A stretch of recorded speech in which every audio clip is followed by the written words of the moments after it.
Tuck. Howdy, little Joe, Mr. Cartwright. Tuck. Yeah, what'd you do to your leg? Well, I got a new stallion out to my place. Tried to bust him. He blamed near busted me. Hey, when are you gonna learn to leave the bad ones to the good riders? Well, his name fooled me. Mama's boy. Ain't that a name for a horse that's half meanness and another half even meaner? Hey, Duck, when are you going to come out and have supper with us? Thanks, Mr. Cartwright, but I got a lot of things to do out at the ranch, and, well, I can't nothing drag me away till they're done. Come on now, there's other things in life besides running that spread of yours. Well, yeah, like what? Like having supper with friends or playing a little poker, dancing with some girls. If you had a spread as big as Tuck's here, you wouldn't have any time for that dancing and poker playing. Duck, come on out. You're always welcome out at the Ponderosa. Thank you. Really, how's the leg feeling? Oh, tolerable. Just tolerable, huh? How come you're still spruced up? I'm gonna meet some friends of Pa's from back east, Philadelphia. I figure with some of the riff-raff running around the street here, I gotta try to make a good impression. Well, the tie don't help that much. Thanks a lot. We'll see you.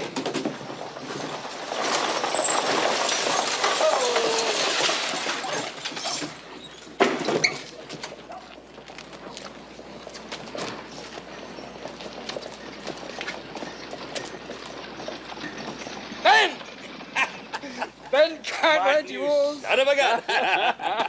How are you, Martin? Hey, you Good look to see you. wonderful. Feel wonderful. You look wonderful yourself. It's my youngest boy. Little Joe, it's Mr. Melvin. Mr. Melvin, a pleasure to meet you. How I are heard an you, awful son? lot about the old days from Pa. Lucy there. Lucy, this is Ben Cartwright and his son, Little Joe, my daughter, Lucinda. Well, Miss Lucinda, what a pleasure. Welcome to Virginia City and to the Ponderosa. It's my pleasure, man.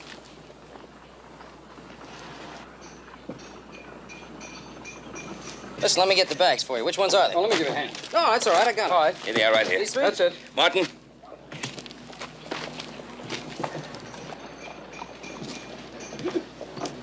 Martin, you know, I can't believe it's been that long since we've seen each other. Oh, it is, Ben. The gray in our hair should prove that. Sure does.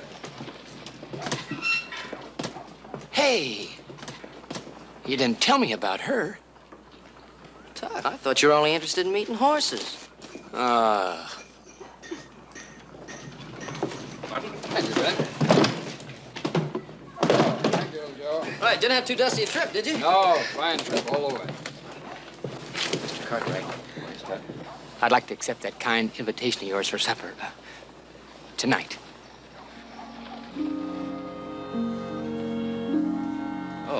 Well, Tuck, I thought you said that nothing could ever get you away from that ranch of yours. What ranch? In that case, we'll expect you tonight.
I remember you leaving St. Louis to go back east like it was yesterday. Martin, it can't be 28 years. It is, though, Ben. It is. I never thought when I left I'd be corralled in Philadelphia, a place I'd never even heard of. Well, I'm sure glad to see that you've done so well. Yes, I've made some money. You know, the best thing that ever happened to me, though, was meeting Ada there, not having Lucy.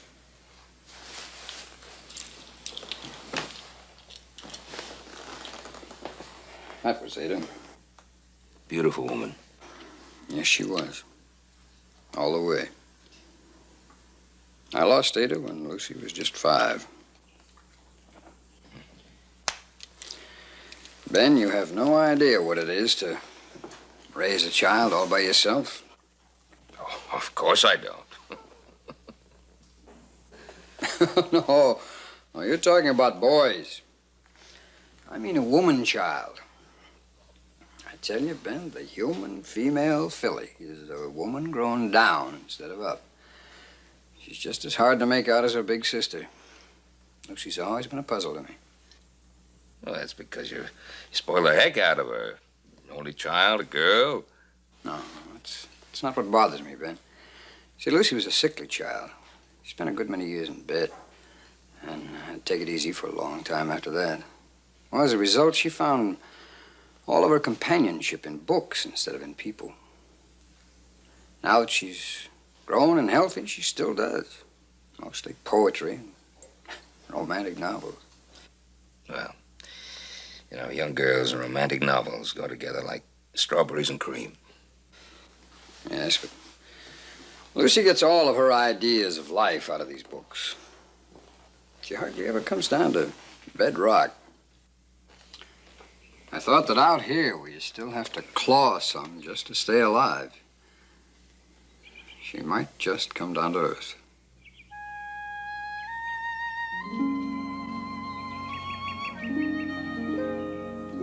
Then neither of you have read this latest book by Mr. Charles Dickens.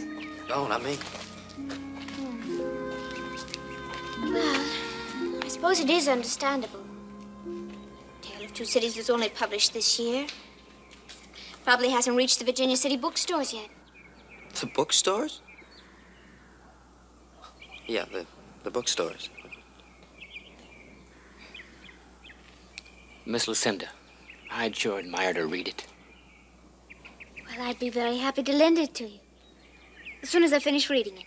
Again.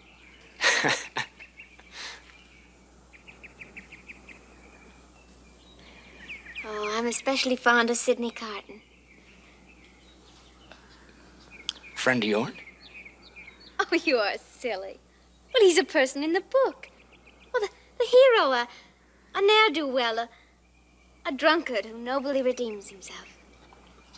I didn't know a souse, a drunk, could be a book hero. Oh, he was a wonderful hero.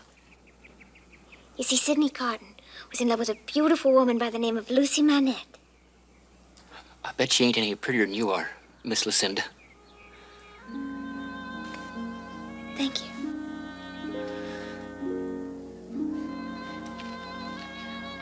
All my friends call me Lucy. I hope you both will. You just talked us into it. Tell us more about the other one.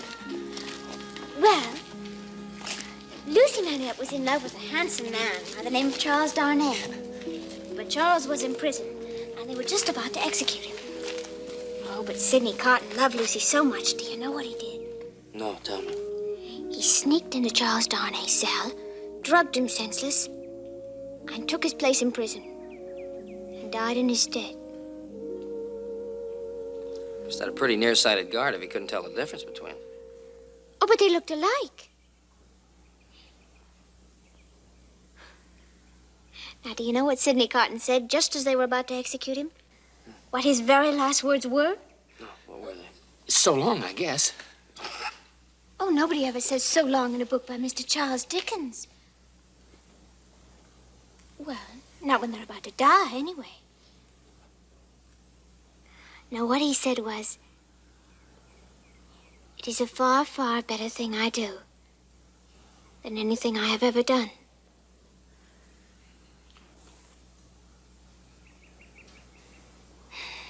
Isn't that a beautiful epitaph? Sorry, I think the whole thing is pretty silly. What? Well, the way I look at it, this fellow would have been a lot better off if he just let well enough alone. His rival dies, and he has a girl he's in love with. Apparently you don't understand this kind of nobility. This was an ideal sort of love. Oh, come on. There's a big difference between being noble and being stupid. Listen, If Lucy says something's noble, then it's downright noble.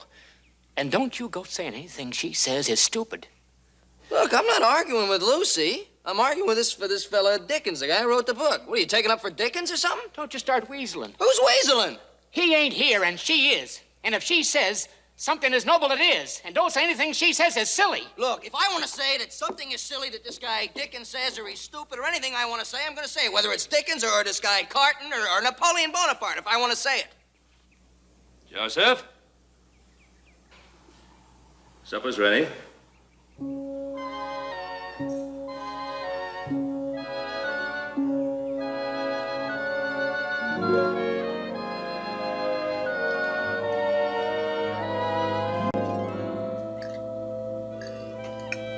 I'm sorry that Adam and Hoss are so late. Of course, they're coming a long way. I can hardly wait to see the sights around here. I'd sure admire to show you myself. Be an honor. I'm sorry, Tuck, but Lucy already has a guide. Me. I'd be delighted to have two such exceptional guides. What do you think you'd like to see? Now, Adam and Hoss are doing some branding down at the South Creek. Oh, no, thank you. I mean, oh, well, I've heard about branding. I don't think I'd enjoy it. Yeah, I don't suppose that'd be too interesting for a young lady. How about Indian's grief? Yeah, that's a wonderful idea. Just the ticket. What is it? It's just an old Indian landmark. Oh, now, wait a minute, Joe. It's more than just an old Indian landmark. It's probably the most romantic spot around here. Really? Oh, please tell me about it. Well, see, the Indians, that is, the Paiutes, believe that the great chief is buried at Indian's grief. They mourn him. Because according to their legend, at the very beginning of time, the great Manitou, that is, the great spirit, visited his wrath upon them. And after many men, women, and children had died, the medicine men told the chief that the only way that the great Manitou could be appeased would be if the chief sacrificed his eldest son to him. No. Well, the chief prayed to the great Manitou and asked that he be allowed to take the place of his son. He dressed himself in his finest garments, and he mounted his favorite horse, and he rode to the very top, the highest cliff, and he leaped off. What a beautiful story. The Paiutes are very superstitious about Indians' grief. They never walk around the rocks there. It's taboo. They don't mind white men doing it, but it's sacrilege for a Paiute. Well, Lucy, dear, there's the romantic West you've been looking for. Oh, I can hardly wait to see it. When can we go? Well, I think Well, if you really want to go, seeing it was my idea. I'll take you there tomorrow myself.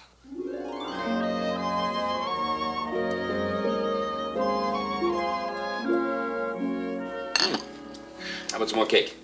Oh, no. Not for me. There you are. Oh, sorry we're late. Got held up. Oh, come on in and sit down and have something. Hoss and Adam, my two sons. Meet our guests, Miss Lucinda Melvany. Hey, country around here's getting prettier all the time. And I'd like you to meet the father of the country, my old friend, Mr. Martin Melvany. Happy to meet you, sir. Hoss, Adam. Well, how's the branding coming along? Fine, boy. If that bunch of renegade Paiutes don't show up. You around here now? Well, sort of close by, it seems. A few days ago, they killed a couple of fellers and a woman over at Savage Station. Day before yesterday, they killed a man and a little 11-year-old boy out at the Smiths. Apparently they were all young bucks. One of the men at Smith's recognized the leader. And guess who it was, Joe? Who? Your old friend Sharp Tongue. What? Who is Sharp Tongue? He's an Indian boy I used to go to school with. Father wanted him to learn the ways of the white man. I'm afraid it didn't work out. Why? Was he an evil little boy? No, he was an Injun. Afraid children borrow the thinking of their parents. Made it worse, he was a proud Indian. Me, I admired him for it. He did more than that, miss. More than once little Joe got beat up defending him. Little Joe. It's a terribly noble thing to do. Why? He was just my friend. I wish you'd had more friends. Those murders stem all the way back to that little schoolhouse, I'm afraid.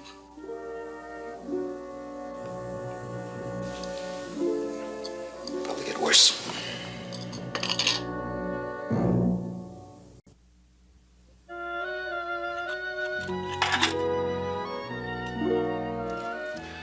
It's just not fair that...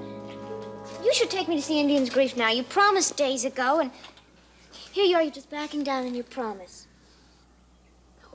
I'm losing my patience with both of you. Lucy, you're gonna have to be patient a little bit longer. At least wise till those renegade Indians are out of this part of the country. It's not safe until then. We got time. You've been here less than a week. Really, you two, you're so silly. Afraid of a few frightened Indians. And James Fenimore Cooper's book, The Last of the Mohicans, why... Come on, Lucy, not another book writer. These are not storybook Indians. They're real and they're dangerous. They're not gonna set you up as some great white princess and worship you. No matter what you've read in books, because these Indians have not read the same books. You don't have to be angry with me. That's right. You ain't got no call to rear up and stomp on her like that. Oh, come on, Tuck. We've both seen what these renegades do to white women. It's not pretty. Now, we're not going until it's safe, and that's all there is to it. He's right. They ain't playing games. Hey. Come on, are we still friends? Sure we are. I guess I did jump on you a little quick. I'm sorry. Ready to go? Yeah.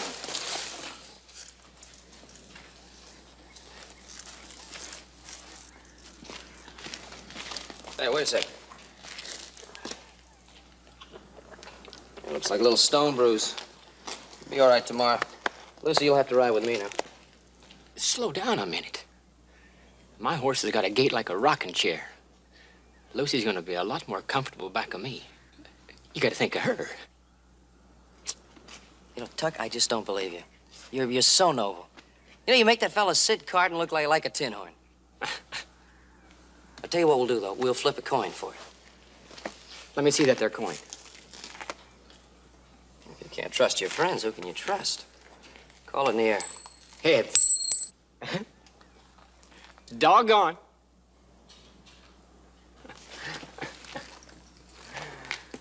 Little Joe, you just hang on to that there lucky coin.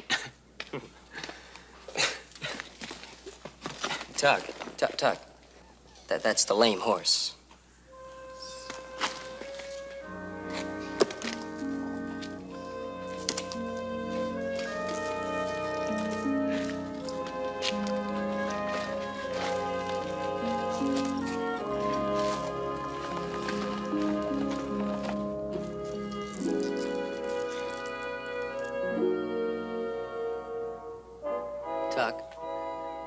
Tuck. And anytime you're ready.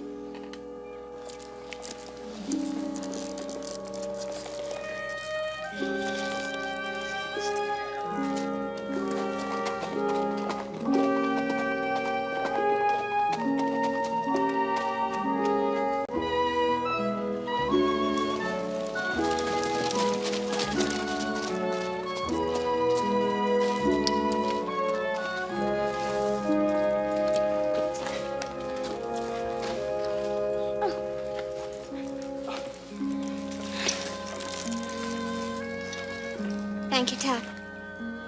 Thank you. Well,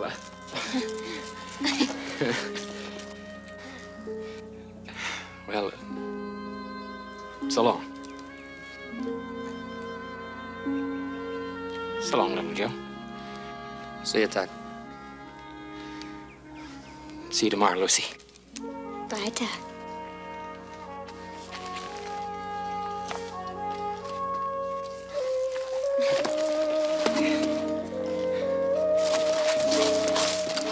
along.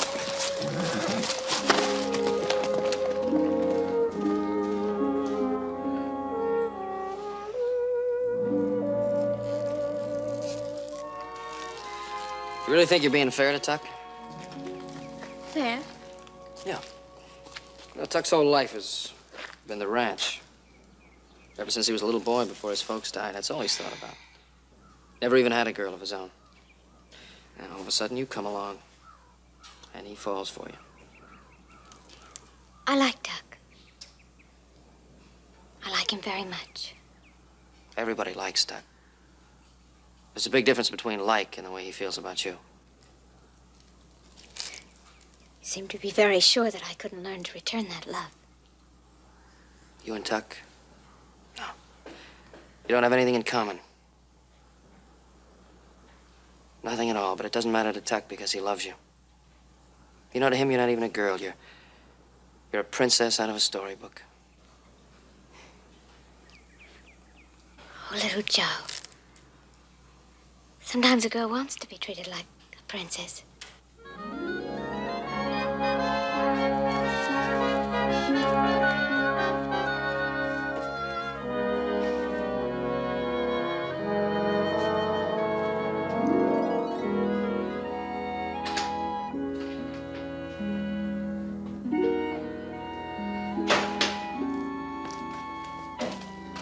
Dear, why don't you come along with us? We're going out to Timberwolf Mine. We sure wish you would. We haven't seen near enough of you. Now I understand you'll be leaving for home in a couple of days. Going home? I'm sorry, dear. I meant to tell you. We're going to have to leave sooner than we planned. Timberwolf people are insisting that I go back east immediately to organize a mining syndicate.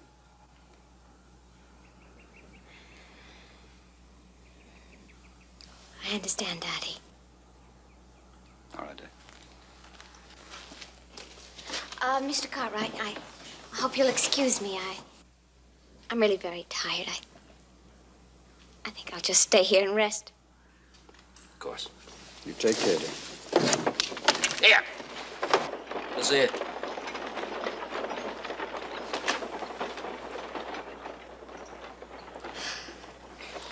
Well, we're gonna miss you.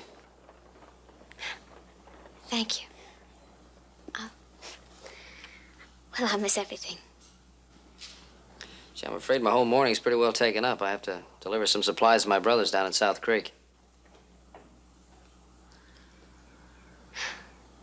Of course, I could stay here a little while with you if you wanted me to. Oh, no, please. I think I'll just stay at home and catch up on some reading I have. Well, better be on my way.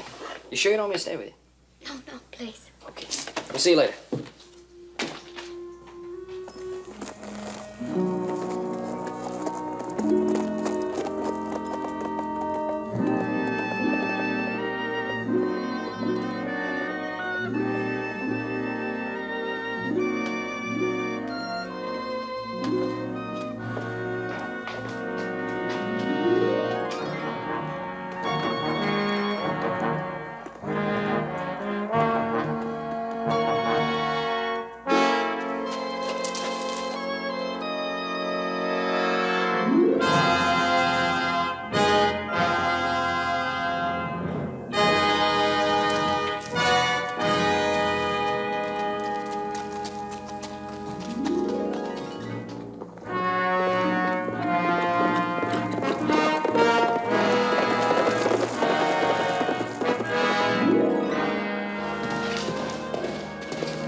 How you doing, Tuck?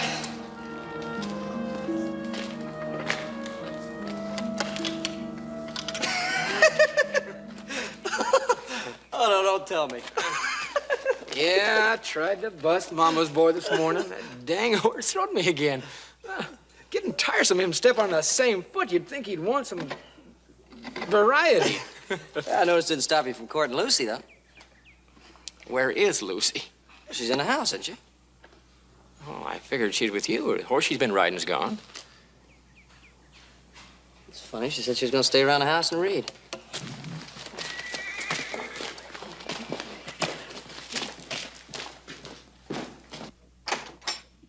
One of the hands must have taken her horse. She's probably upstairs reading one of her romantic stories in some kind of trance. Hey, Lucy!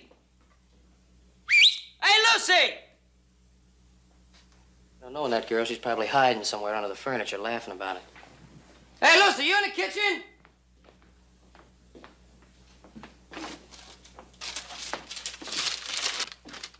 What is it? It's a note from Lucy. When I learned we were going home in a couple of days, I just couldn't leave without seeing Indian's grief. Don't worry. After the way we warned her. Well, we'll just go fetch her. She's probably sitting up there in that rock by herself. Yeah, if the Paiute renegades don't find her first. I'll get the horses. I'll leave a note for Pa. Tell him where we're going.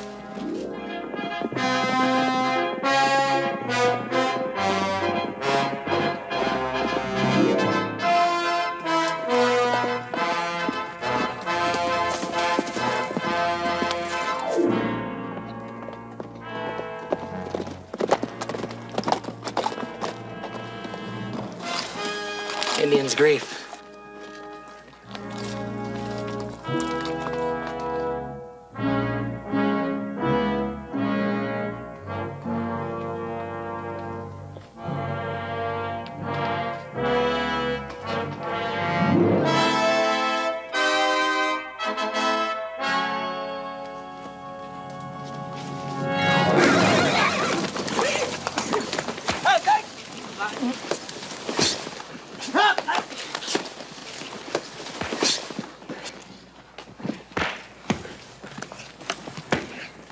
Tokene, go!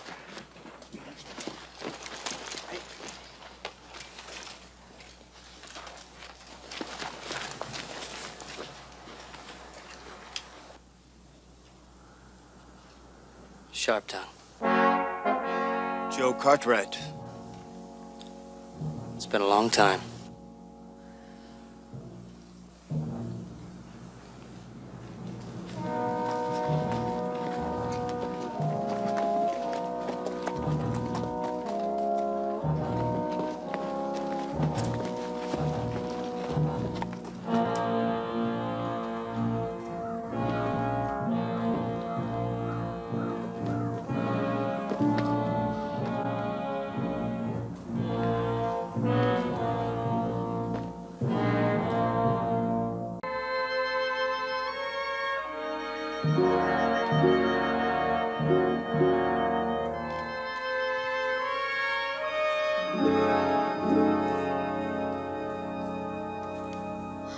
Oh, Tuck! Little Joe! Oh, ah! Let her be! Let her be!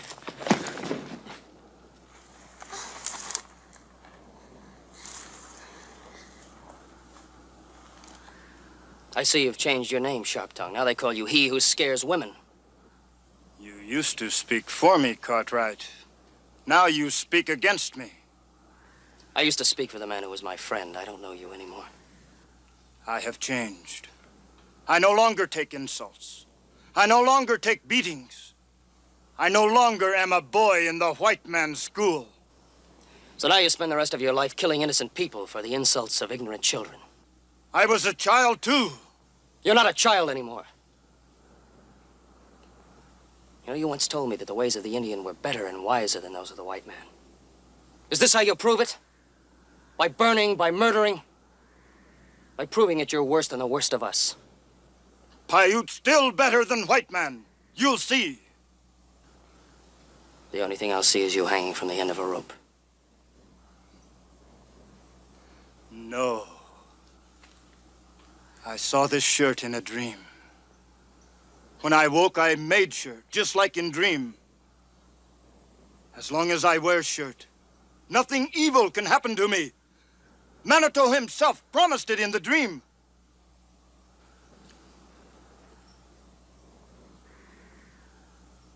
Because you were once my friend, now I do more for you, Cartwright, than white man would if he were on the warpath and had Paiute as prisoner. You are free. Go!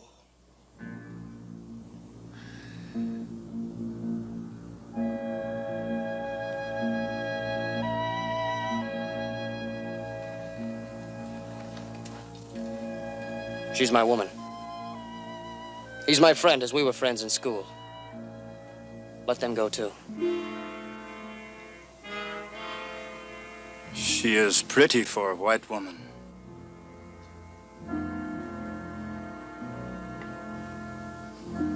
But too small for work. 2 times, Cartwright, you try to save me from beating by other boys, and you are beaten with me. I show you I am better than white men. For those 2 beatings, I give you 2 lives. Yours and one other. Choose.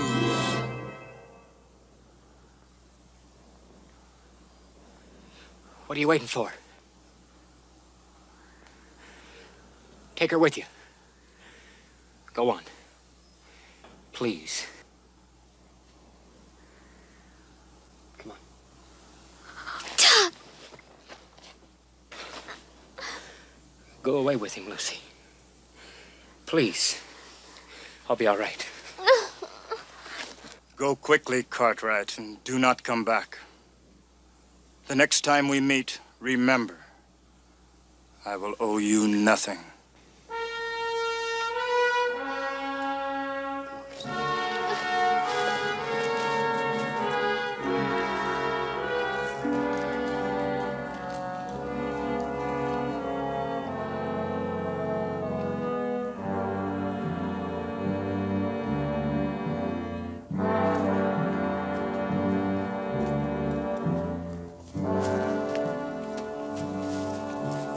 Keep moving. Sharp tongue can always change his mind.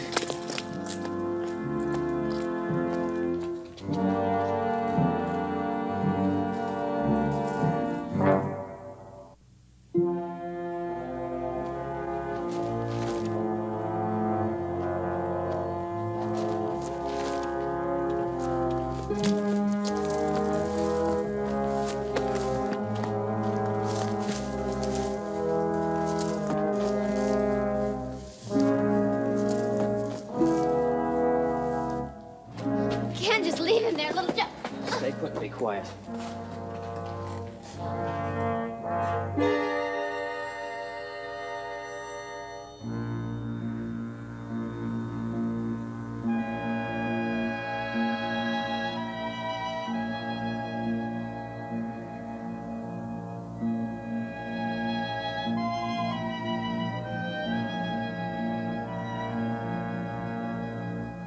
What are they doing? It's an old Indian game. He gets a head start, length of a bow shot. If he can outrun him, he lives. And if not, he dies?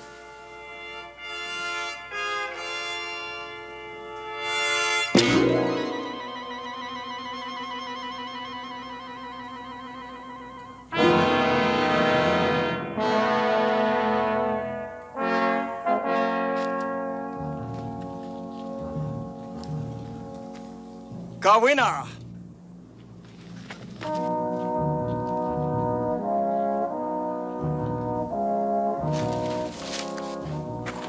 You think you can find your way back? All right, then get going.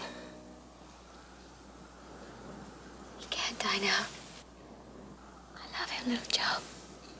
I love him. Lucy, listen to me. If you love him, then do what I say. I left a note for Pa. He knows where we are. You'll probably meet him on the way back. Tell him what's happening and tell him to hurry. Now go on.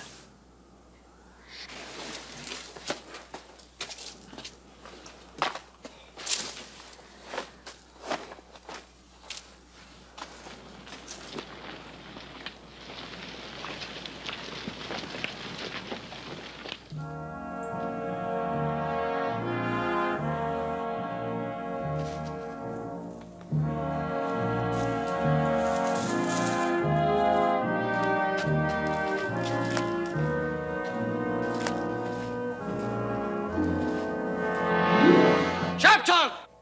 Wait!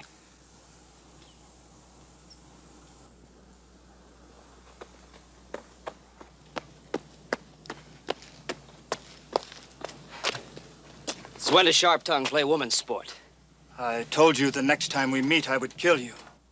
This is woman's sport. My friend's leg is hurt. He can't run.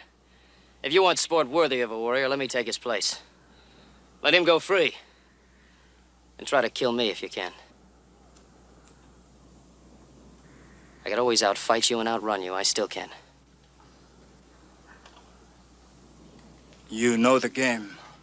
You will have no weapon. I know the game. If you get away alive, he lives. But if you don't, he dies too. Go, Cartwright.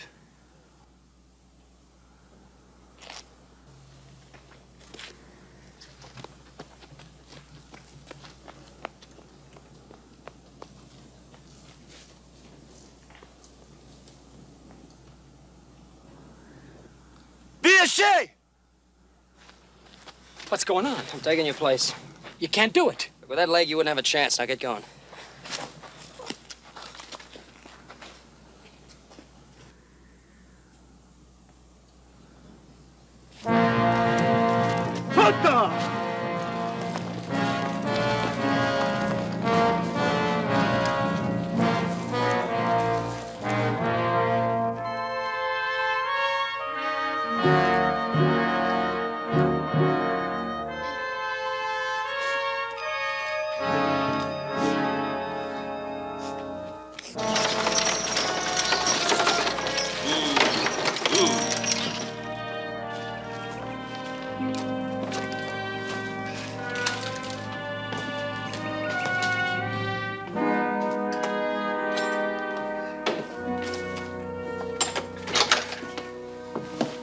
Ben, I'm going to see if Lucy's in her room.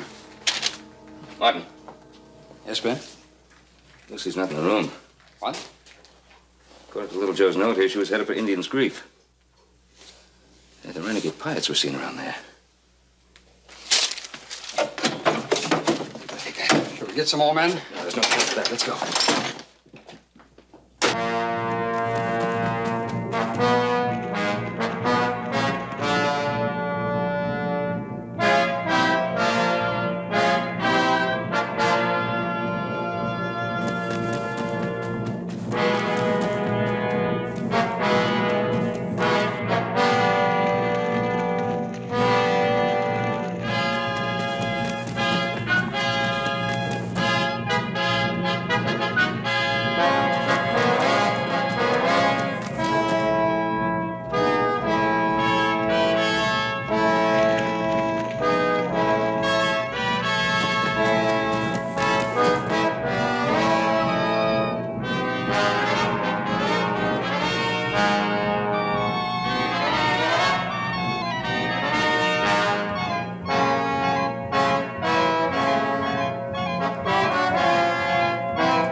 Sharp Tongue, the spirit of the great chief will destroy you if you fight on his burial grounds.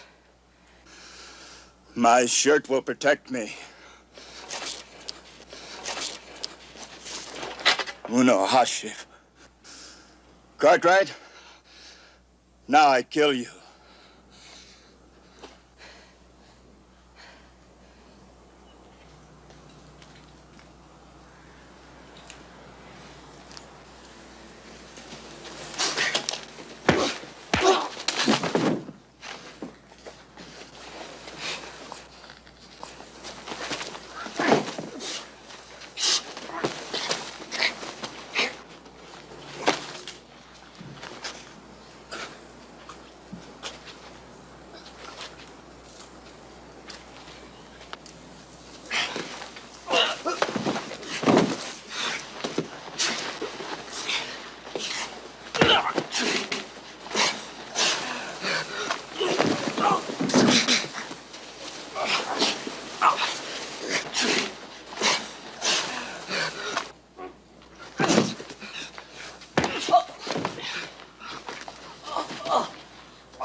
You all right, son?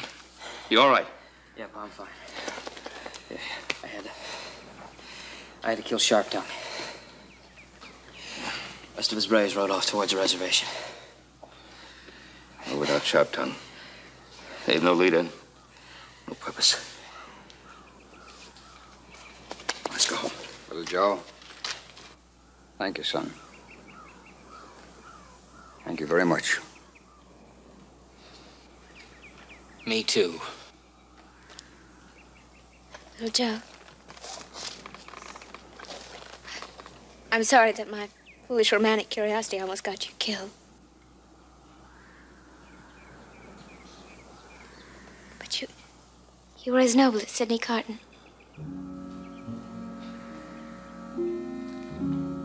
Maybe you'll know the difference now between living and what you read in storybooks.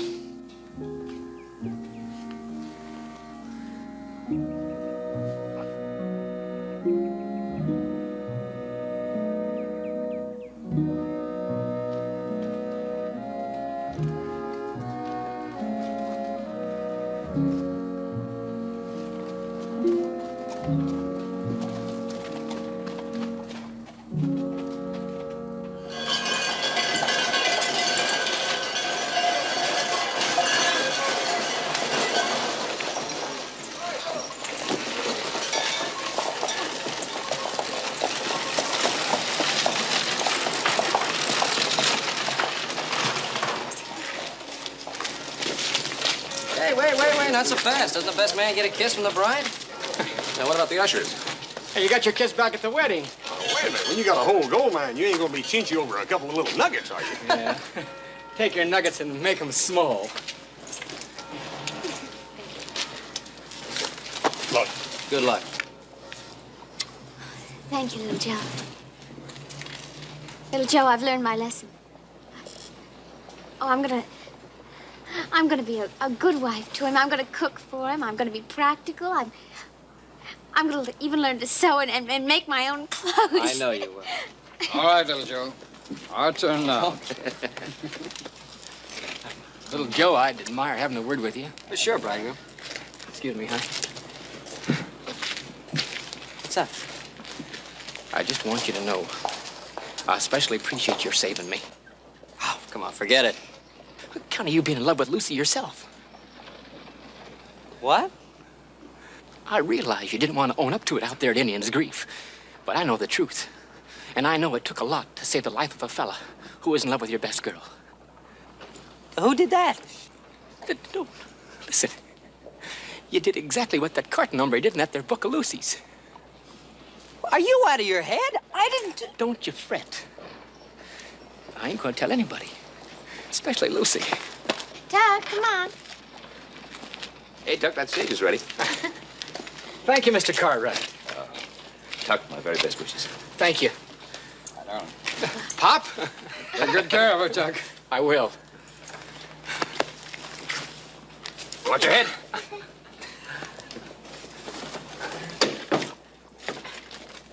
Let her go. Bye.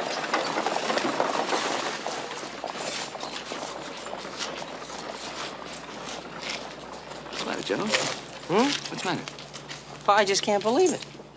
She's starting to think like him, and he's starting to think like her. Well, that's good. They say that compromise is the secret of a happy marriage. Yeah, but they just got married. Well? I mean, can you picture it a year from now? He'll be sitting there reading Dickens, and she'll be busting horses.